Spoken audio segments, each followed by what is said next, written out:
it's Kerry. Welcome back to my channel, and to those of you that are new here, welcome to the vlog.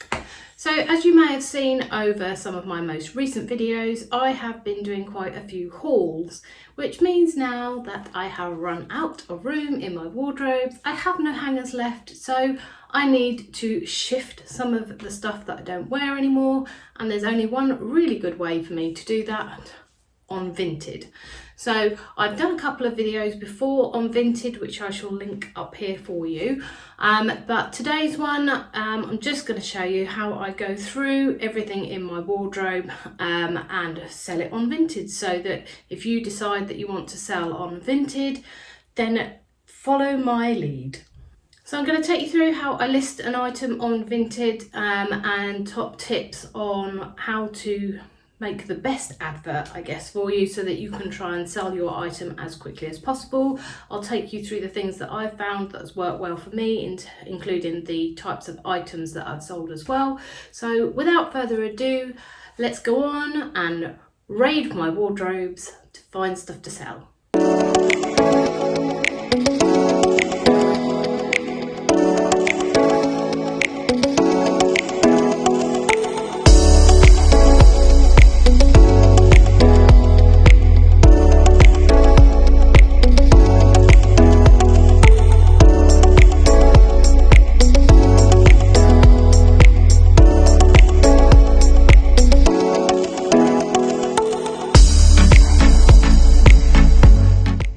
I've gone through and pulled a few pieces out. I'm just going to go and check over them, make sure that they're of a good enough quality to sell on Vinted. I don't want to sell anything that's subpar because that's not nice for other people, and some of the items that I've had before have not been great. So now I've quality checked everything, my own little quality control anyway, just to make sure that everything is fine. I must admit there were a couple of items that I did put back in my wardrobe because I'm not quite ready to part with them yet, but they are ones that fit. Anything that doesn't fit, I've been quite ruthless and taken it out and put it in my pile to go on Vinted. So then let me just now walk you through what we do when you upload an item for sale, and these are the things that I've found work really, really well. So first off, when you are taking photos of your items, then make sure that you do it in a really good light. If the item still fits, then try to take a photo of you in it. Obviously, if you don't want your head in it, then you can crop your head out of the photo, that's fine. I find that always gives a good idea of what a dress looks like on. Also, take those photos showing all the features of the item as well. So if it's got pockets, show that it's got pockets. If it's got a zipper, then show the zipper, especially if it's got one of those little catch things at the back. So if it's a top, just to make sure people will be aware that the zip goes all the way to the top and will stay there. And then when you come to uploading your photos, then you want to make sure that you put them in a specific order. So the order that I tend to put it in is I will take a picture of the overall item first, because that's the first one that people are going to see. And then I will typically take a picture of the label showing the size and the brand of where it's from, and then any other features about it as well. So one of the dresses that I'm putting up has got ruching around the stomach area, so I've put that on there as well, and just some nice little things that you can refer to then in the description. When it comes to doing the title, I like to try and keep mine simple. I usually put the colours of the item in it. For me, usually because I have nice bright colourful things, I usually put the colours in, but I don't put too many colours in the title. And then I'll put a description of, say, like the length of the dress, for example, or the style of the dress. So if it's a wrap dress or if it's a midi dress, I'll put that in the description as well. Overall, keep the title as simple as you can, because people don't want to be searching for a really long title. Then into the description. Now this is the bit that's really, really key. If I've only worn the item once or twice, then I'm going to put that in the advert, because people know that then it's nearly new. Or if you've got something that you've never worn that's still got the tags in, then put that as well, and also take a picture of that tag as well and put it in the photos if it's something that's still got the tag attached to it, so people can see that it's brand new and it's not been worn. And then I find that it's really good if you bullet point stuff, so just leave or put a description in, then leave a line, then put another bit of description in, leave a line, another bit of description in, and that's what I tend to find makes it quite easier then to read rather than a whole block of text. As I mentioned earlier, if it's got certain features on it like ruching, then put that in as well, or if it's got pockets, especially if it's a dress with pockets. You guys know me well enough to know by now that I love a dress with pockets, so I will put a feature like that in there if I have got a dress with pockets that I'm selling. I also then mention the size in the description as well, and I talk about how it fits me. So if it's say like a size 16 and I find that it's true to size, then I will put that in the description. I'll also put for things that are like skirts or dresses, I will put whereabouts it comes on me, just to give them an idea of that. And then obviously if there's anything that you've missed, then you're probably going to get that back in some questions from any potential buyer. Then you move on to the category. So for one of the items that I've uploaded, I've put that it's a midi dress, and it picked out that it was a midi dress. So you can either go with their suggestion or you can manually check that through and put your own in. Next, it asks you to put the brand in, if you know what that brand is. And you can just start typing that in and then it will bring it up. If it doesn't bring it up, then you can just create your own and add that, and that's fine. Next up will come the size. Now, if you've mentioned that in the description, like I generally do, it will pick out that size for you. The only bugbear that I've got about it, I guess, is that sometimes the sizing is a bit off, I think, in their opinion. So they'll put a size 14, they'll call that an extra large. That's just my personal bugbear, because 14 is not an extra large. If it hasn't picked up the size, then again, you can enter that manually. Next up comes the condition. Now, be honest with the condition of the item, because there is nothing worse than receiving an item that is not as described. It's happened to me on a couple of occasions. I've had a top that I bought that actually had a hole in it. It was a very small hole, but they'd said that it was in very good condition. Now, anything for me that's got a small hole in it is not very good condition. I mean, the seller was really nice about it, but yeah, be honest with that. It's really important to get that right. I tend to go for, if I've worn it just once or twice, then I tend to put the condition of very good. Obviously, you've got brand new with tags, brand new without tags. But yeah, just be honest and it'll be fine. Then it comes to picking the colours. So again, if you've put that in your description, it's going to pick out those colours, but it tends to only pick out one of the colours. So if you've got a multicoloured dress, I'm not saying put every single colour in that's on there, but just use the main 2 or 3 colours maybe. And now on to the price. So I think everyone that goes onto Vinted is expecting to find a bargain.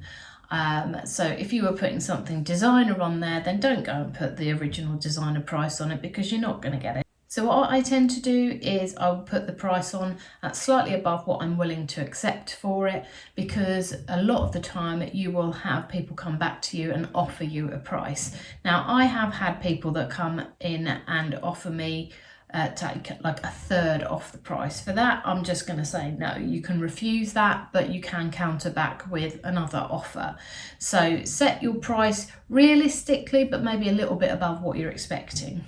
It gives you the option then if you want to swap an item. Now, I've never done this. I'm not sure that I ever will. I don't think I ever will anyway. And I'm not sure how often this is used. Obviously, I can only go and by my own opinion.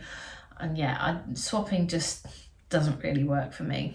And then it comes on to your parcel size. So it will recommend a parcel size, and a lot of the time it's correct in the parcel size that it recommends, but you have to take into consideration if something is a little bit of a weightier material, then you might want to go for the next option up. So one of the items that I put on was a long velour or a midi dress in a velour material, which is quite heavy. It suggested that I put that in a small package, but I've put it in a medium one just because it's a little bit heavier, there's more material. So take things like that into consideration when you're doing that. One word of advice is I think it's better if you can to send it via Hermes. You do have the option in your profile to change how you can send items or how you want to send items.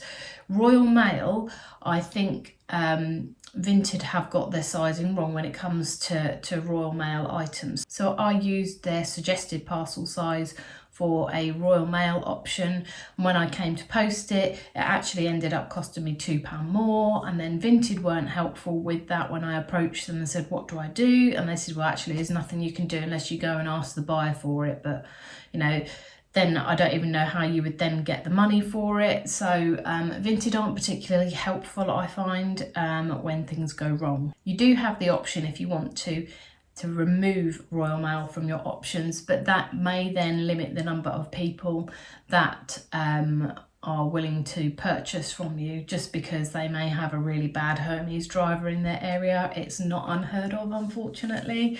But most people, I think, that I have sold to, bar one, that one time with Royal Mail, everything else has gone via Hermes and it's been absolutely fine. No comebacks on it.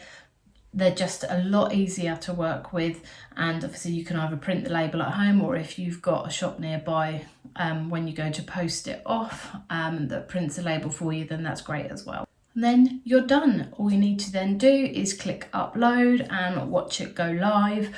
I found in my experience you'll get quite a lot of notifications saying that it's favorited or somebody has favorited that item, but just because someone favourites it doesn't mean that they're going to buy it. So it can have someone have a favourite on it for months and they may not buy it. It's a bit like if you're going through shopping online and you're thinking, oh, I quite like that, and you click the heart next to it. It's kind of like that. So it'll always appear in their feed and it'll give them an update then of when an item is sold.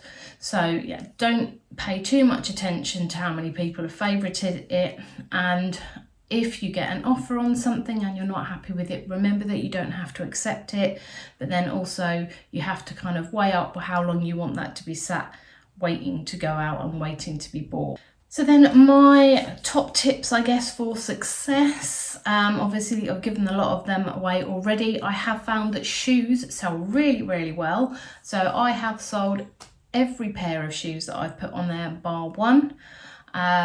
So yeah, shoes sell really well, but again, make sure they're clean, because I have received a pair where somebody said they were very good condition and they were not, and they are that bad that I won't even consider putting them back on Vinted.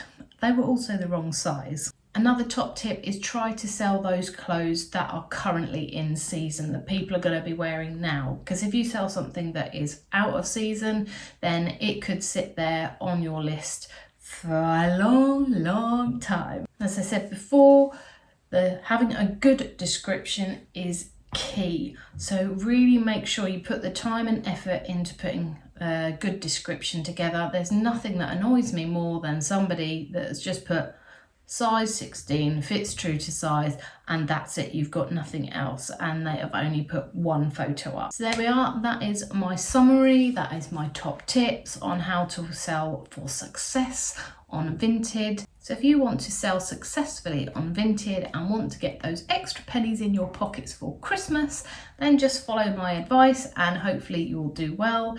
So yeah, that's it for this video. I hope you've enjoyed it. I hope you try out Vinted for yourself, whether you're going to buy or sell. I've had quite a bit of success on it now. I think in the last 2 months, I've probably sold about £150 worth of items on it. But yeah, that is it for this video. I hope you have enjoyed it. If you have, please smash that thumbs up button and subscribe to my channel. It really does mean a lot to me, and I want to thank all of my current subscribers and the new ones that have recently subscribed. I really, really do appreciate it. If you've got any comments on Vinted or want to share your experiences, then please pop them in the comments below. I like to have a good read and see what people are doing, and you never know, you might actually help somebody else as well. So yeah, so please do like, subscribe, and ding the notification bell if you do subscribe, so you can be notified when I next upload. That is typically at 7 PM on a Sunday. So that's it. That's enough gab from me for now. I will see you in the next one. Bye.